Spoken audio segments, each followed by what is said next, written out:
శ్రీ గురుభ్యో నమః. శ్రీలలిత త్రిశతి ఈనాటి నామము. హలదృక్ పూజిత అంటే హలము ధరించిన వ్యక్తి పూజించబడే దేవత. మీకు నేను గతంలో పంచదశి మంత్రాన్ని ఎంతమంది పూజించారు, త్రిమూర్తుల్లో ఇంద్రుడు, ఇలా అందరి పేర్లు చెప్పాను. అప్పుడు రాని పేరు ఇది. ఇది ఎవరు చెప్పినా కూడా ఆ యొక్క చెప్పిన వాటిల్లో ఈ పేరు ఉండదు. ఇది శ్రీ పంచదశిని 14 మంది 15 మంది పూజించారు అని చెప్పుకుంటూ ఉంటాం కదా, వాటిల్లో ఈ పేరు ఉండదు. ఇది ఈ లలితా త్రిశతిలోనే బయటపడుతుంది. కాబట్టి మీరు అందరూ కూడా ఇలాంటి రహస్యాలు లేకపోతే వింతలు విశేషాలు ఇవన్నీ కూడా శృతుల ప్రామాణికంగా తెలుసుకోవాలి అంటే మీరేం చేయాలంటే లలితా సహస్రనామం చదువుకోండి, విష్ణు సహస్రనామం చదువుకోండి. ఏ సహస్రనామం శృతి ప్రామాణికని చదివినా న్యాసం నేర్చుకోండి ఖచ్చితముగా. అర్థమైందండి? న్యాసము అంటే దేవతకు సంబంధించిన భాష నీకు ఇంటర్నల్గా తెలుసుకోవటం. ఇప్పుడు పెద్ద పెద్ద రాజకీయ నాయకులు, బాగా పొలిటీషియన్స్, వాళ్ళందరూ పక్కన కొంతమంది ఉంటూ ఉంటారు వేరే దేశాలు వెళ్ళినప్పుడు. వీళ్ళకి ఈ దేశ భాష తప్పితే ఆ దేశ భాష రాదు. అప్పుడు మధ్యలో ఉన్నతను ట్రాన్స్లేషన్ చేస్తాడు కదా. అట్లాగే న్యాసం చేస్తే ఆ దేవతకు సంబంధించినటువంటి జ్ఞానము అంటే ఏంటి? కొత్త విషయం తెలుసుకోవడానికి జ్ఞానము అంటారు. మీకు ఆ దేవతకి సంబంధించిన జ్ఞానం తెలుస్తుంది. ఒక దేవతకి సంబంధించిన జ్ఞానం తెలిస్తే వేరే దేవతల జ్ఞానం కూడా ఆటోమేటిక్గా తెలుస్తుంది. అర్థమైందండి? సపోజ్ చాలామంది పంచాక్షరి మంత్రం చేస్తున్న వాళ్ళు ఎంతమందో ఉంటారు, కానీ అంగన్యాస కరన్యాసాల పరంగా పంచాక్షరి చేసేవాడి యొక్క మాటలు కానీ, చూపులు కానీ, వాసన పీల్చడం అన్నీ కూడా ఇంద్రియాల జ్ఞానం కూడా అమితంగా ఉంటుంది. వాడు ఎందుకనండి దానివలన ఎట్లా ఉంటుందంటే, ఇప్పుడు ఆ మంత్రం ఓం నమ శివాయ అని చేస్తాడు, కానీ ప్రత్యేకమైన శబ్దములు, ప్రత్యేకమైనటువంటి కొన్ని సౌండ్స్ అందులో ఉండవు. న్యాసములు అయితే ఉంటాయి. ఎలా ఉంటాయి అంటే ఓం అం, ఓం ఇం, ఓం ఉం, ఓం మం, ఓం యం, ఓం రం, అలా కొన్ని గురు పరంపరలు ఉంటాయి. కొన్ని గురు పరంపరలో ఓం నం, ఓం ఓం ఓం, ఓం నం, ఓం మం, ఓం యం, ఓం సిం, ఓం వాం, ఇలా కొన్ని గురుపరల ఈ విధముగా ఆ యొక్క మూల మంత్రాన్ని అంగన్యాస కరన్యాసలో కొన్ని ప్రత్యేకమైన బీజములతో గురువులు నేర్పిస్తారు. దానివల్ల బెనిఫిట్స్ ఏంటంటే జాగృతిలో సుషుప్తికి కలిగే అవకాశం ఉంటుంది. ఆ అవస్థ కలిగినప్పుడు ఆ టైంలో వాడి సంకల్పాలు నెరవేరుతాయి. తర్వాత వచ్చేసి ఆ దేవతకి సంబంధించిన శృతి ప్రామాణిక జ్ఞానం అంటే భాష అలాంటివి తెలుస్తాయి. ఈరోజు నువ్వు కొడుకు, కూతురు, భార్య, పిల్లలు అంటున్నావు, కానీ వాళ్ళు నీ గురించి ఏ విధమైన ఫీలింగ్స్తో ఉన్నారో, యథార్థమైన ఫీలింగ్స్ వాళ్ళ మాటలను బట్టి, సౌండ్స్ని బట్టి కూడా నీకు అర్థమవుతూ ఉంటాయి. అంత విశేషమైనటువంటిది అంగన్యాసం, కరన్యాసం, ఈ లఘున్యాసం అంటారు. పూర్తి న్యాసం కూడా కాదు. పూర్తి న్యాసం అంటే మహాషోడ న్యాసమే పూర్తి న్యాసం. అది దుర్లభమైనటువంటిది సామాన్యులకి. అర్థమైందండి? సరే, ఇప్పుడు ఇప్పుడు గణపతి మంత్రం ఎంతోమంది చేసామండి, మేము అనేక లక్షలు చేశాము, సర్వజనం వశమాన అంటే ఎవడు వశం అవటం లేదండి, ఏం చేయాలండి, మేము ఎవరికి వశం అవటం లేదండి అంటుంటారు. దానికి ఆ మంత్రంలో ఓం గమ్ అని వస్తుంది, అంతకుమించి రాదు. న్యాసం చేస్తే ఓం గాం, ఓం గీం, ఓం గూం, ఓం గైం, ఓం గ్లౌం, ఓం గహ, ఇలాంటి గకారానికి సంబంధించిన కొన్ని ప్రత్యేకతలు న్యాసంలో వస్తాయి. అప్పుడు గమ్ అన్నప్పుడు అమ్ము, గామ్ అన్నప్పుడు ఆము, గీమ్ అన్నప్పుడు ఈము, గూమ్ అన్నప్పుడు ఊము, ఇలా ఈ యొక్క ఇంటర్నల్ కొన్ని సౌండ్స్ మీలో యాక్టివ్ అవుతాయి. కాబట్టి మీరు ఈ అంగన్యాసం కరన్యాసం మీరు గొంతుల మీద కత్తి పెట్టి గురువుల దగ్గర నేర్చుకున్నందువలన శవముతో శృంగారం చేసినట్టు ఉంటుంది, గుర్తుపెట్టుకోండి. న్యాసం గురువు సంతోషకరంగా చెప్పాలి, అప్పుడే మీకు వస్తుంది, కానీ లేకపోతే రాదు. అది ఇంప్రెషన్ చేసి చెప్పించుకోవాలి. అంటే నేటి దేశమాన కాలమాన పరిస్థితుల రీత్యా మాట్లాడుకునే విషయం ఇది. మీరు అంతేగాని మీరు చెప్పే ప్రలోభములు ఏవి ఆయన విన్నా న్యాసం చెప్పినా మీకు అది ఉపయోగపడదు. న్యాసం ఆయన త్రికరణ శుద్ధిగా చెప్పేటట్టు చేసుకోండి. అర్థమైందా? సరే. ఈనాటి ఈ నామంలో అంటే హలదృక్ పూజిత అనబడే లలితా త్రిశతి నామం. హలము అంటే నాగలి. మీరు చాలామంది వచ్చేసి నాగలే, మీరు ఇప్పుడున్న దేశమాన కాలమాన పరిస్థితుల రీత్యా మీరు నాగలి అంటే తెలియదేమో చాలామందికి. నాగలి అంటే పొలంలో ఫార్మర్స్ దున్నుతారు కదా, దాన్ని నాగలి అంటారు. ఆ విధముగా ఆ నాగలి అనే ఆయుధం, నాగలి అంటే అది పొలాన్ని దున్నే ఆయుధం. అది అర్థమైందంటే భూమి అనబడేటువంటి ఒక పదార్థానికి భూమి లోపల నుంచి మనకి కావలసినవి మనం ఏ విత్తనాలు వేస్తే రావటానికి ఈ ఆయుధం ద్వారా ఆ భూమిని భయపెట్టి మనం తెచ్చుకుంటున్నాం. ఇది గుర్తుపెట్టుకోవాలి. ఇది నేను చెప్పేది ఆలోచించండి. అయితే పేర్లు అప్పటికి ఇప్పటికీ పేర్లలో వ్యత్యాసం ఉంటుంది. ఇప్పుడు మీకు ఇందాక నేను చెప్పిన న్యాసం పరంగా కానీ అట్లా వీటి పేర్లు వ్యత్యాసాలు ఉంటాయి. సనాతన కాలంలో సనాతన కాలంలో వచ్చేసి తాతగారు కాస్త తాతగారిని గౌరవ మర్యాదలతో పిలిచేవాళ్ళు. ఇప్పుడు ఈ వలసవాద అటువంటి చదువులు, వలసవాద ప్రవచనాలు, వలసవాద ఆధ్యాత్మికము, గుళ్ళు గోపురాలు ఇవన్నీ వలసవాద ఆధ్యాత్మికమే, శృతులు ప్రామాణికం కాదు. వీటి వలన గ్రాండ్ ఫాదర్ అంటుంటారు. నాన్నగారు కాస్త ఫాదర్ అని వాళ్ళ యొక్క మత పెద్దలు, మన తల్లిదండ్రులు మనము పిలుస్తున్నాం. ఇది ఈనాటి దౌర్భాగ్యం అనుకోవాలి. ఇంకాస్త వివరణ అయితే ఇప్పుడు ఫాదరు అనేది ఆ మతములో, వలసవాద మతములో వాళ్ళ యొక్క ఆ మత ప్రచార కారకులకి వాళ్ళకి పిలుస్తారు ఫాదర్ అని. ఇక్కడ నేటి భారతీయులందరూ కూడా వాళ్ళు నేర్పించినటువంటి ఫాదర్ అనే పిలుచుకుంటున్నారు. అంటే తండ్రిని నాన్నగారు అంట మానేసి అతను క్రైస్తవ మత ప్రచారకుడు, నా తండ్రి అని చెప్పుకుంటున్నాడు పరోక్షకంగా. అని వివరణ నేను క్లారిటీగా, అంటే మీకు అర్థం అవ్వాలని ఈ భాష అలంకారం కోసం చెప్పాను. మీ ఇష్టాన్ని పట్టి ఉంటుంది, అదంతా నాకు అనవసర విషయం. మీకు ఇక్కడ నేను శబ్దాలు అర్థాల జ్ఞానం చెప్తున్నాను అంతవరకే. ఫాదర్ అంటే ఆ వలసవాదం దాంట్లో ఆ అర్థం వస్తుంది. ఇక్కడ నువ్వు ఏ అర్థంతో పిలుస్తున్నావో అనేది నేను చెప్పట్లేదు, ఆ అర్థం వస్తుందని చెబుతున్నాను. కొంతమంది ఆడపిల్లలు అంకులు అంటుంటారు. అప్పుడప్పుడు ప్రవచనకారులు సత్యాలు చెప్తారు. అంకులు అనే మాట వాడకూడదు, అంకులు అంటే దయ్యము అనే ఒక అర్థంలో వస్తాయి. సంస్కృతంలో కొన్ని చోట్ల చూసుకోమని కూడా చెప్తున్నారు. కొన్ని యొక్క నేను యామ్నాయ సమామనాయ షడ ఆమ్నాయ మంత్ర రీసెర్చ్ పరంగా చెప్పాలంటే కొన్ని ఆడపిల్లలకి రిలీజు అవ్వకూడని టైంలో కొన్ని హార్మోన్స్ రిలీజ్ అవుతాయి అంకులు అని పిలిస్తే. కాబట్టి వాళ్ళు కూడా ఆ మాట పిలవకుండా గౌరవంగా సనాతనమైన పేరు వాడాలి. తండ్రిని కూడా కొంతమంది ఆడపిల్లలు డాడీ అంటారు.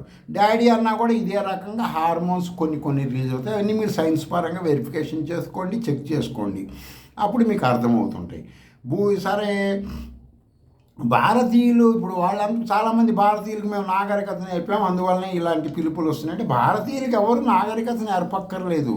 భారతీయులే ఈ ప్రపంచానికి నాగరికత నేర్పారు. చరిత్రకి వెళ్తే తెలుస్తుంది. అయితే మన కొంతమంది వచ్చేసి ఈ యొక్క వలసవాదులైనటువంటి వాళ్ళు, మతాలు పుచ్చుకున్న వాళ్ళు, ప్రవచనకారులు కానీ తర్వాత వీళ్ళందరూ కూడా ఈ విధంగా చెప్పుకుంటూ ఉంటున్నారు అన్నమాట. కానీ వాస్తవంగా వచ్చేసి యథార్థంగా భారతదేశానికి ఎవరు నేర్పక్కనే వాళ్ళలో నిద్రపోతూ ఉంటుంది. ఇప్పుడు నేను ఈ మంత్రం చెప్తున్నాను, మీరు అది న్యాసం అనేది ఆటోమేటిక్గా మీ బ్రెయిన్లో ఉంటుంది నిద్రపోతూ. అది నిద్ర లేపుకున్నారనుకోండి గురువు ద్వారా, మీరు సరైన గురువుని ఎంచుకొని ఆటోమేటిక్గా మీరు ఒక సూపర్ మెమొరీగా అవుతారనమాట. ఆ విధంగా అనమాట. శ్రీకృష్ణుడి అన్నగారు అయిన బలరాముడు ఎప్పుడు హలము అంటే నాగలి ధరించేవాడు. అంటే వ్యవసాయం చేసే ఈ పనిముట్టు మహాభారతం ముందు నుంచి రైతులు వాడుతున్నారు. మేము రైతులకు భారతీయులకి నేర్పించాము అది ఇదని కొంతమంది అజ్ఞానం అవిద్యతో మాట్లాడుతూ ఉంటారు. అది కరెక్ట్ కాదని ఈ యొక్క లలితా త్రిశతి కొన్ని మహాప్రాచీనమైన సాంప్రదాయంగా చెప్తున్నారు. అందులో ఇది ఉందంటే నాగలి అనేది వాడారు అంటే మన సైన్స్ పరంగా కూడా మనం తీసుకోవాలి. అర్థమైందండి. ఈ నాగలి ధరించిన బలరాముడు సదా పంచదశి మంత్రం జపించేవాడు. అందుకని హలము ధరించిన వారితో పూజింపబడే దేవత అని ఈనాటి నామ వివరణ. హలదృక్ పూజిత అంటే హలం నాగలి ధరించిన వాడు పూజించిన దేవత. నాగలి ధరించేది శ్రీకృష్ణుడు అన్న బలరాముడు కదా, అన్నిట్లో ఉంటుంది కదా, చూసుకోవచ్చు. ఈనాడు భారతదేశంలో పాంచాయతనము లేక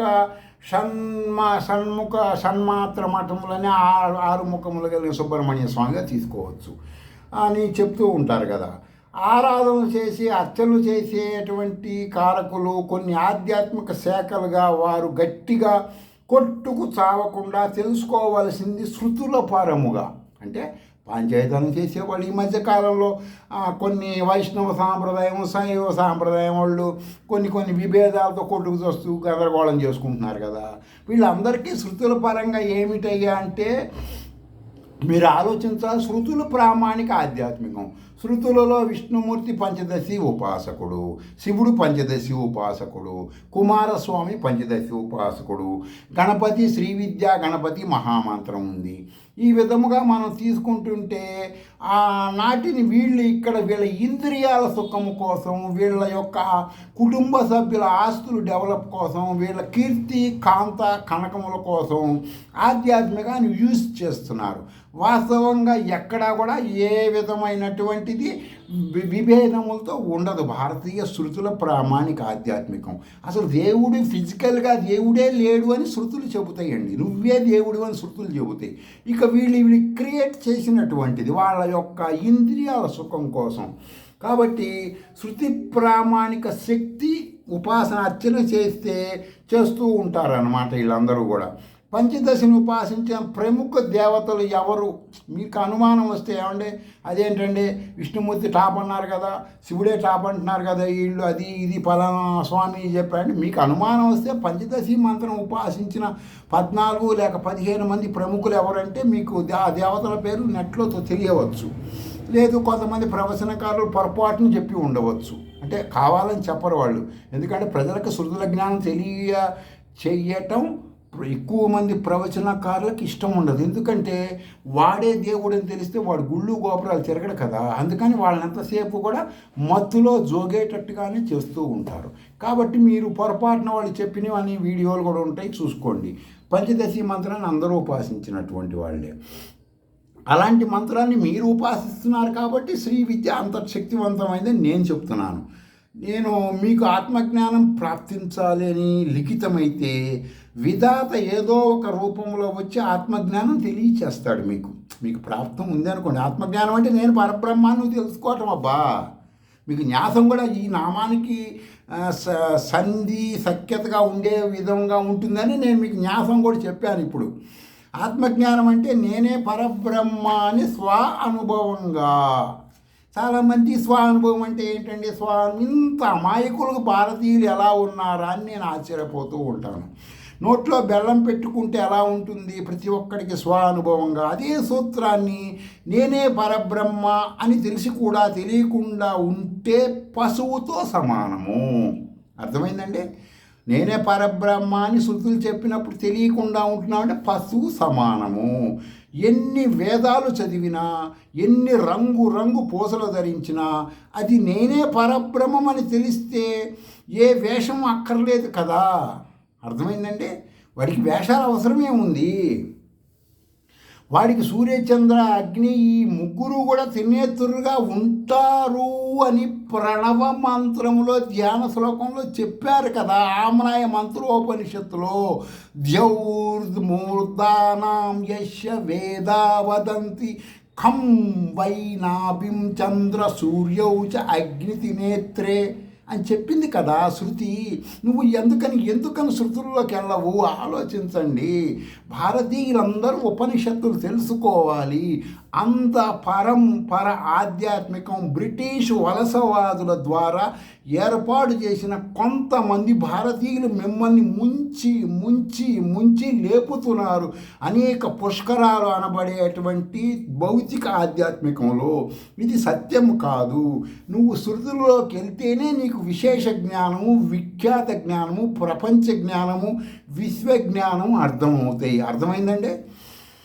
సరే, సినిమాల్లో కనుక కొంతమంది అండర్ గ్రౌండ్ ఆపరేషన్లు చేస్తూ ఉంటారు. చివరిలోనేమో వాడు నేను ఫలానా పోలీసు బాస్ అనగానే అప్పుడు అందరూ కూడా వాడికి ఏ విధంగా చుట్టుపక్కల వాళ్ళందరూ అబ్బో అబ్బో అని భయభక్తులతో ఉంటారు. అదే శృతి ప్రామాణిక శ్రీ విద్య ద్వారా వాడు తన అసలు యూనిఫామ్ అయిన అంటే దిక్కులే వస్త్రాలు ధరించిన పరబ్రహ్మం అవ్వచ్చు. ఆ జ్ఞానము తెలియచ్చు. నేను బట్టలు తీసుకొని తిరగమంటలేదండి నేను. అర్థమైందా? దిక్కులు వస్త్రాలంటే ఏంటి? టాప్ సబ్జెక్ట్ కదా. అంటే కూటి ఫలిత జ్యోతిష్యుల్ని చిటికిన వేలు వెంట్రుకతో అవతలికి నెట్టేయటం. అర్థమైందండి? ఫలిత జ్యోతిష్యము, గోడలు పగలగొట్టి గోడలు కట్టించటము, ఇలాంటి వాస్తు, ఇలాంటి అంద పరంపరని వ్యతిరేకం చేసి నీ డబ్బులు నాశనం చేసుకోకుండా ఉండే జ్ఞానం, పరబ్రహ్మ జ్ఞానం నీకు కలుగుతుంది మంత్ర సాధన శ్రీ విద్య ద్వారా చేస్తే. అర్థమైందండి? సరే, విషయానికి చెప్తాడు. ఇంకా విషయం ఆపి అసలు ఈనాటి హలదృక్ పూజితలో ఇంకొంచెం వివరణ. ఉపనిషత్తులు కూడా అంటే సగుణాకారంలో ఉండే సగుణాకార పరబ్రహ్మం శ్రీ విద్య ద్వారా నిరాకారమునకు అంటే నేనే శ్రీ విద్యా స్వరూపమని తెలుసుకుంటావు తెలియచేస్తున్నాయి శృతులు, ఉపనిషత్తులు. అర్థమైందండి? నేను మీకు ఎప్పుడు చెప్పేది ఒకటే, ఎంతమంది ఎన్ని రకాలుగా విమర్శించినా శృతులనే నేను ఎందుకు చెబుతానంటే, శృతులని గురించి మాట్లాడితే విశ్వవిఖ్యాత జ్ఞానం వస్తుంది. శృతులను విమర్శిస్తే అంధపరంపరమైన పాతాళంలోకి వెళ్ళిపోతాడు మానవుడు. ఎవరైనా సరే, వేదాలు చదివిన వాడైనా, ఉపనిషత్తులు తెలిసిన వాడైనా సరే, ఎవరైనా సరే శృతులని ఏనాడైతే నెత్తి మీద పెట్టుకుంటాడో ఆనాడు మాత్రమే మీ కన్న తల్లి ఈ జన్మకి మాత్రమేనండి. అర్థమైందా? ఈ జన్మకే ఆమె నీకు తల్లి. అంతకుముందు జన్మల ఆమెకి నీకు ఏంటి రిలేషన్ అది తెలుసుకుంటే చాలామంది కూడా ఆశ్చర్యపోయే సంఘటనలు కూడా ఉండవచ్చు. కానీ ప్రతి జన్మకి, ప్రతి యుగానికి నీకు కన్న తల్లి లాంటిది శృతి అనబడే దేవత. అర్థమైందండి? ప్రతి జన్మలో ప్రతి దేవతకి కన్న తల్లి లాంటిది. అందుకనే చూడండి, వేదాలని కూడా దాటిన తరువాతే శృతుల జ్ఞానం వస్తుంది, లేకపోతే రాదండి. ఒక్క శ్రీ విద్య దీనికి దిక్సూచి. అది భారతీయులకి. విదేశీయులందరూ నేర్చుకుంటున్నారండి, భారతీయులు మాత్రం నూనెలు పోయటం, బెల్లం ముక్కలు పెట్టడం తిరుగుతున్నారు. ఆలోచించండి, మీరు మీ బుద్ధి పక్కన శృతి అనబడే పరమేశ్వరి ఉంది, గుర్తించండి, తెలుసుకోండి. సరే, ఈ ప్రశ్న ఉపనిషత్ అని ఒక శృతిలో పిప్పలాద అనబడే పేరు కలిగిన మానవుడు గురువుగా ఉంటాడండి. అంటే మనం మానవుడు అంటున్నామంటే మీరు నేను అని నేను మీకు చెప్పా కదా, ఆ విధంగా మీరు ఊహించుకోవడానికి, మీకు అర్థమవడానికి నేను ఉపయోగిస్తున్నాను. ఆయన చాలా గొప్ప ఋషి అండి ఆయన. అంటే ఆయన గురువు గారు చాలామంది శిష్యులు కూడా ఉంటుంటారు. పిప్పలాద మహర్షి అంటే మంచి పేరు అన్నమాట. మన ఆయుర్వేద మందులన్నీ ఆ ఋషుల పేరుతోనే ఉంటాయండి.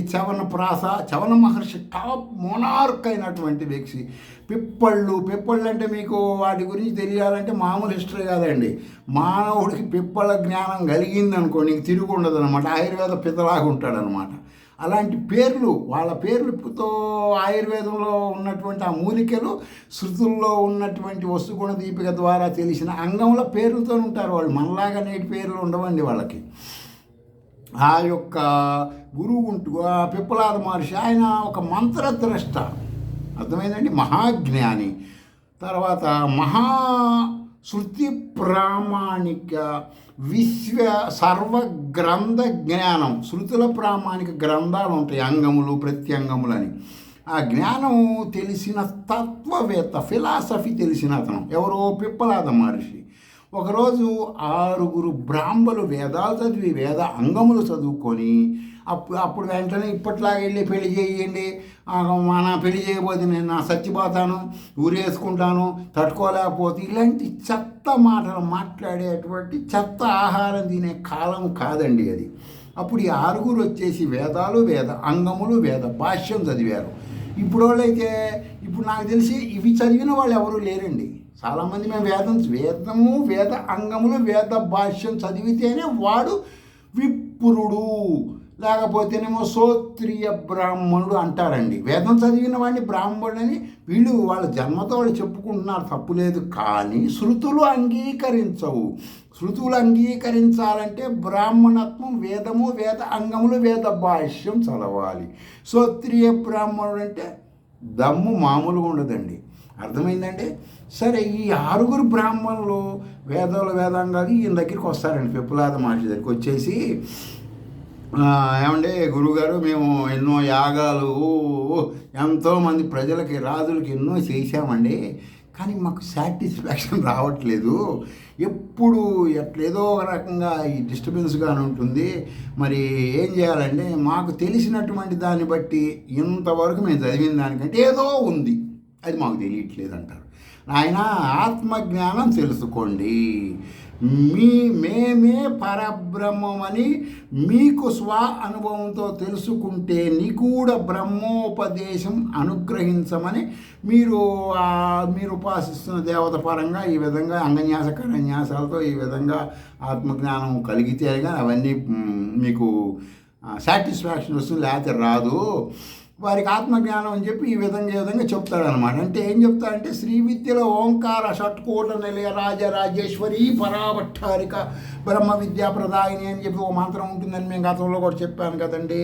ఆ విధంగా ఈ శ్రీ విద్యా మంత్ర సాధనలోకి వీళ్ళని తీసుకెళ్తాడండి ఆయన. పరబ్రహ్మం సత్యమని నమ్మాలి. అది కష్టమైన విషయం, చాలా దుర్లభమైనటువంటిది.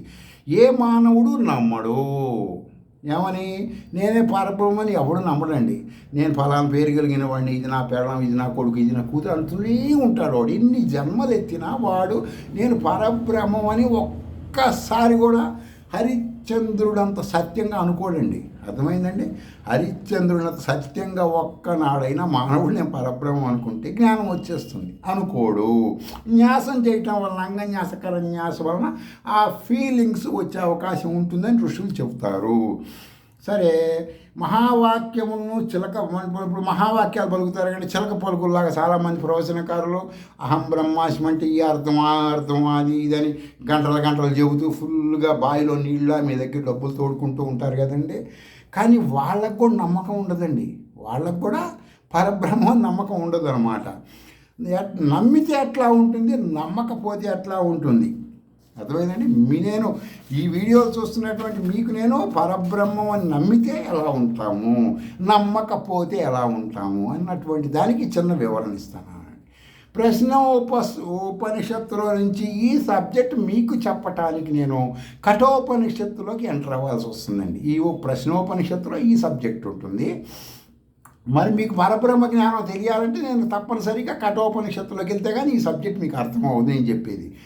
సరే, ఈ పరబ్రహ్మ జ్ఞానం అర్థమయ్యేలాగా ఈ శృతిలో ఉంటుంది. గౌతముడు అని పేరు కలిగిన ఒక పెద్ద పండితుడు ఒక ఆశ్రమం ఏర్పాటు చేసుకొని వేదాలు తెలియజేస్తూ అగ్ని కార్యాలు చేస్తూ అనేకమైనటువంటి వాళ్ళకి అన్నీ చేస్తూ ఉంటాడు వేద ప్రామాణికంగా. మీరు వెంటనే గౌతముడు అనగానే గౌతమ మహర్షి గౌతమ ధర్మశాస్త్రాలు రాసిన అట్లా ఊహించుకోవద్దు. ఒకే పేరు కలిగిన వాళ్ళు చాలామంది ఉంటారు శృతులలో. కాబట్టి ఒక ఋషి ఆనాడు ఉన్నాడు ఈనాడు చెప్తూ ఇట్లా ఆలోచించవాకండి. అందుకనే ఋషుల మూలములు మనకు తెలియవని చెప్తుంటారు పెద్దలు. గౌతముడు అంటే ఈ పేరుతో ఉన్న మంత్రద్రష్ట అయిన ఋషి గురించి నేను చెప్పట్లేదు అనమాట. ఇదే పేరున్న పండితుడి గురించి వివరిస్తున్నాను. మంచి శ్రీ విద్యాోపాసకుడు శృతుల జ్ఞానం ద్వారా మరణాంతరము, అర్థమైందండి, మనిషికి ప్రతి మానవుడు ఏం ఆలోచించుకోవాలంటే బీ ఎండ్ ఆఫ్ డెత్, మరణాంతర జీవితం ఏంటి. రామకృష్ణ మఠం వాళ్ళు మరణాంతర జీవితం గురించి శృతుల ప్రామాణికంగా ఒక పుస్తకం కూడా రాశారండి. దాని మీరు ఎవరో పేర్లు నాకు తెలియవు కానీ ఎండ్ ఆఫ్ డెత్ అనే బుక్ ఉంటుంది. దాన్ని తెచ్చుకుంటే మీకు తెలుస్తుంది. శృతుల జ్ఞానం కొంత అందులో ఉంటుంది. మరణించిన తర్వాత ఎట్ట వెళ్తాడు ఏంటి అనేది అందులో కొంత శృతుల ప్రామాణికం వివరణ ఇచ్చారు వాళ్ళు. సరే, ఇతని గౌతముడు ఏమనుకుంటాడంటే, నేను మరణాంతరం మంచి పొజిషన్కి వెళ్ళాం, నేను చేసిన పనులన్నీ రీత్యా ఎవడికి వాడికి తెలిసింటే వాడు చేసిన అదో పనులు వాడు చెప్పుకోడు. ఎవ్వరు కూడా చెప్పుకోడండి. వాడు యాక్టింగ్ చేస్తుంటాడు. ఎవడికి వాడు బొట్లు పెట్టి అవి పెట్టి ఇవి పెట్టి తక్కువ టమారంగా. కానీ వాడు ఎంత చదువో వాడు ఎంత రాత్మకు తెలుసండి. ఈయనకు కూడా అట్టగా అనిపించింది. నా పరిస్థితి ఎట్టా ఉందిరా, నేను వెనక తిరిగి చూస్తే ఈ బంగారాలు 100 కొలది ఆవులు ఇవన్నీ ఉన్నాయి, ఏం చేయాలి, నా పరిస్థితి టైం దగ్గర పడింది నాకు అనుకొని గుచ్చుతూ ఉంటుంది. అప్పుడు వేదాల ద్వారా శృతులలో ఉన్నటువంటి ఒక రహస్యం ఉంటుందండి. విశ్వజిత్ అనబడి ఒక హోమము. ఇప్పుడు హోమం అంటున్నాం. ఇప్పుడు హోమం అంటే ఏంటంటే ఉదర పోషణార్థం 10 మందిని చుట్టూ కూర్చోబెట్టి గుంటలో నెయ్యి పోయటాన్ని హోమం అంటారు. ఇప్పుడు అర్థమైందండి. హోమం అంటే శృతి ప్రామాణికంగా ఆ గుండానికి ఇద్దరే కూర్చోవాలి, భార్య భర్తలు, లేకపోతే సాధకుడితో పాటు ఇంకొకళ్ళు కూర్చుంటారు. అంతవరకు వాళ్ళు తూర్పు చూస్తూ ఉండాలి. గుండం చుట్టూ కూర్చున్నారంటే అది గుండంలో నెయ్యి పోయటం, వ్యాపారం అన్నమాట. వ్యాపారం, క్యాష్. వాళ్ళకి క్యాష్, మీకేమో టైం వేస్ట్, డబ్బులు వేస్ట్, ఉపయోగం ఉండదు. శృతులు అంగీకరించవు. అర్థమైందండి. నేను చెప్పిన మాట నమ్మద్దు. శృతులలోకి వెళ్ళి చూసుకోండి. శ్రోత్రియ బ్రాహ్మణుడు ఎవరైనా మిమ్మల్ని గుండం చుట్టూ కూర్చోబెట్టి నెయ్యి పోయిస్తున్నా అంటే వేస్ట్, నమ్మద్దు. ఆ విధంగా ఇక్కడ విశ్వజిత్తు అనబడేటువంటి యాగం చేస్తే మరణాంతరం ఉత్తమమైన జన్మ కలుగుతుంది అని ఉంటుందండి. సరే, ఇతను ఆ హోమం చేయడానికి ఫిక్స్ అయిపోతాడండి. ఫిక్స్ అయిపోయి ఏం చేస్తారంటే, ఆ హోమం చేయాలంటే ప్రారంభంలో ఏం చేయాలంటే, రేపు నువ్వు హోమం చేస్తున్నా అంటే ఇవాళ నైట్కి మొత్తం ఒంటి మీద బట్టలతో సహా నువ్వు అన్నీ పనిచేసేయాలి. ఎవరికి? వేదాల ఉపనిషత్తుల జ్ఞానం ఉన్న వాళ్ళకి మొత్తం కట్రాయితో సహా మొత్తం తీసి అవతల భారీ ఏం ఉండకూడదు. దిగంబరుడైపోవాలి. అంటే నేను దిగంబరుడు అంటే ఏంటంటే ఏదో గోచి పెట్టుకోవచ్చు, తప్పులేదు, అసహ్యకరంగా ఉండకూడదు. కాబట్టి ఆ విధంగా అన్నీ రిమూవ్ అయిపోయిన వాడే ఆ హోమం చేయడానికి అర్హుడు. ఆ హోమానికి ఏర్పాట్లు చేసుకున్నాక ఇక్కడ ఈ విధంగా ఉండాలన్నమాట. హోమం అయిపోయేంతవరకు ఆ విధంగా ఉంటుంది. సరే, అటువంటి సర్వస్వం వేదాలు చదివిన వారికి ఇవ్వాలి. అలా అని ఖచ్చితంగా ఇవన్నీ జరిగిపోయిన తర్వాత ఏం చేస్తాడంటే, ఇతను హోమం ప్రారంభిస్తున్నప్పుడు కొన్ని ముసలి ఆవులు, కొట్టిపోయిన ఆవులు, రోగిష్ట ఆవులు, అవి కూడా కొన్ని ఎవరు తీసుకొని అక్కడ ఉంటాయండి. ఇవన్నీ నేనేం చేయాలని ఇవి కూడా దానం ఇస్తాడండి. తప్పు కదండి, చేయకూడదు. అలాంటి పని వదిలేయాలి, వాటిని బయటికి వదిలేయాలి. లేదంటే నీ వారసులు ఎవరన్నా వాటిని ఏదో చేసుకోవాలి. దానంగా ఇస్తాడు ఈ హోమం బిఫోర్. అప్పుడు కొడుకు వచ్చి అడుగుతాడు, ఏంటంటే మీరు ఇట్లాంటివి చేస్తున్నారు, అమాయకులమైన బ్రాహ్మణుల్లో జ్ఞానం ఉన్నవాడు అమాయకంగా ఉంటారండి. అర్థమైందా? బ్రాహ్మిన్స్లో శృతుల జ్ఞానం ఉన్నవాడు అమాయకంగానే ఉంటాడు, అవిద్యతోనే ఉంటాడు, అజ్ఞానంగానే. ఎందుకంటే భౌతిక దృశ్య ప్రపంచ టక్కు టమార గజకర్ణ గోకర్ణాలు వాళ్ళకి తెలియవండి. వాళ్ళంతా కూడా శృతుల్లో జ్ఞానంతోనే ఉంటారు. కాబట్టి అలాంటి వాళ్ళకి ఇతను దానం ఇస్తాడండి. అప్పుడు కొడుకు వచ్చి అతను ధర్మశాస్త్రాలు చదివిన వాటిలో కొడుకు మంచి దిట్టండి. వాడు చాలా ఎక్స్పర్ట్, తండ్రి కంటే ఎక్స్పర్ట్ అనమాట. నాన్నగారు మీరు తప్పు చేస్తున్నారు, దీనివల్ల పరమేశ్వరి జ్ఞానం రాకపోగా ఇంద్రియ ఆనందం అనబడే నరకము ప్రాప్తిస్తుంది. అంటే ఇంద్రియ నరకం అంటే ఏంటంటే స్త్రీలతో ఉంటాం, చాలామంది స్త్రీలతో సంబంధాలు కలిగి ఉంటాం, చివరికి ఎయిడ్సో టీబీనో రకరకాల వ్యాధులతో సావటం, దీన్ని ఇంద్రియ ఆనంద నరకం అంటారండి. అర్థమైందండి. చాలామంది ధనవంతులకి ఇది ఉంటుందన్నమాట. కుమారుడు చెప్పినా కూడా మూర్ఖత్వంతో వ్యవహరిస్తాడు తండ్రి. అప్పుడు ఏం చేస్తాడంటే, కొడుకు తనకున్న జ్ఞానంతో శ్రీ విద్యలో మహామంత్ర ద్రష్టలాగా ఇతను కూడా ఉపాసన చేస్తాడండి. ఉపాసనా బలంతో ఇతనికి వచ్చేసి యమ అనబడే మృత్యుదేవత దగ్గరికి వెళ్తాడనమాట. ఇతను అనుష్ఠానం పవర్ వలన వెళ్ళి బ్రహ్మజ్ఞానం తెలియాలి, నాకు ఆత్మజ్ఞానం నాకు చెప్పు, మా నాన్నకు కూడా తెలియాలి ఏకకాలంలో అని చెప్పి ఇతను ఆ దేవతను ఇంప్రెషన్ చేస్తాడు. కఠోపనిషత్తులు ఇవన్నీ ఉంటే చూసుకోండి. ఇంప్రెషన్ చేసిన తర్వాత అతను చెప్తాడనమాట. అతను చెప్పినవన్నీ ఇప్పుడు యమ అనబడే మృత్యుదేవత చెప్పినటువంటి ఈ బ్రహ్మజ్ఞానం తీసుకొచ్చి ఇతను తండ్రికి చెప్పి అతన్ని సరిచేస్తాడు, ఇట్లా కాదు ఇట్లా అని. ఈ మొత్తం వచ్చే తండ్రి గౌతముడుగా, కొడుకు నచికేతుడుగా కాల నిర్ణయం తెలియని కాలం నుంచి ఉన్న శృతిలోని సత్యం ఇది. మీరు నా ద్వారా వింటున్నారు, మీరు కూడా శృతుల జ్ఞానం తెలుసుకోండి, మీ ముసుగు తీయండి. మీ అసలు ముసుగు తీసేస్తే మీకు జ్ఞానం కలుగుతుంది. మీకు అది ఆ ముసుగులు తీయకుండా ఏదో మీరు పెట్టుకున్నంతవరకు ఈ జ్ఞానం మీకు తెలియదు. అర్థమైందండి? కాబట్టి మీరందరూ మీ గురువుల ద్వారా గురువులను సాటిస్ఫాక్షన్ చేసి శ్రీ విద్యలోకి వచ్చి అంగన్యాసము కరన్యాసముల ద్వారా చాలామంది ఏమంటే మేము లలిత సహస్రంలో దిగ్బంధన చేసి దిగ్విమోకం ఎవరు చేస్తారయ్యా? దిగ్బంధన చేసావు, ఓకే, దేవతను పట్టుకున్నావు, ఎంతసేపు పెట్టుకుంటావు? నీ దగ్గర పంపించాలి కదా. దిగ్విమోకమా అంటే పంపించటం కదా, అది కూడా తెలియాలి కదా. ఇంట్లో తెచ్చుకుంటావు ఎవరినన్నా, వాడు ఇంట్లోనే ఉంటే నువ్వు ఏం చేయలేవు కదా, నీ పనులు నువ్వు చేసుకోలేవు కదా. దానివల్ల మనసు డిస్టర్బెన్స్ అవుతుంది కదా, మైండ్ దెబ్బతింటుంది కదా, వాళ్ళని పంపించాలి కదా. దీనినే అంగన్య దిగ్బంధన దిగ్విమోక అని అంటారు. స్వస్తి.